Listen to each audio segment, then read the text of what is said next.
Well, tell me a little bit about how you learned to cook. I learned to cook by watching my dad's mother, so my paternal grandmother.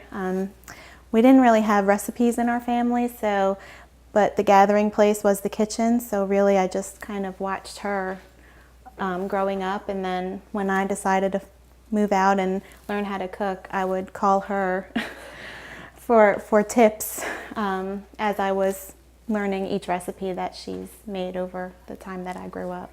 Now, did you say she's Italian, or is it your great-grandparents that are originally from? My great-grandparents are Okay. originally from Sicily, actually, and her parents are from Sicily, and my grandfather's parents are from the mainland of Italy. Okay. Well, tell me about the dish we made today. This is actually Italian-American Sunday gravy. I don't think you'll ever find something like this in Italy.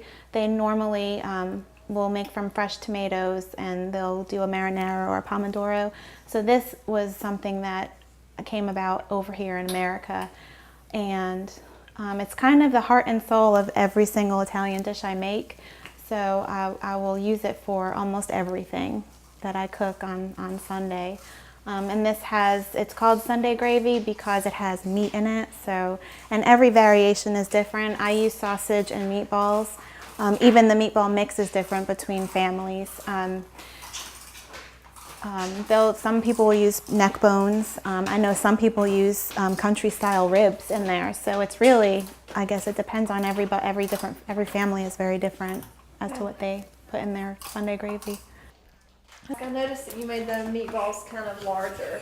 Is there a reason for that? Is that just so they won't be like crumbling up in the... You can make them small. It's really your preference. Okay. If you want a larger meatball, you can make them bigger than that. Okay. I mean, you can make one giant meatball and put it in the pan if you wanted to. That would be interesting.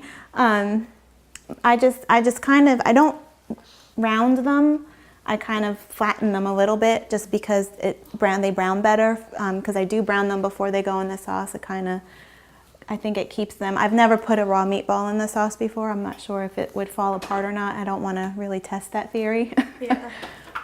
Now, when you're looking for new recipes, is there any particular ingredient that you kind of gravitate toward that is mainly... I just like everything to be fresh. Everything I cook with, I like it to be fresh.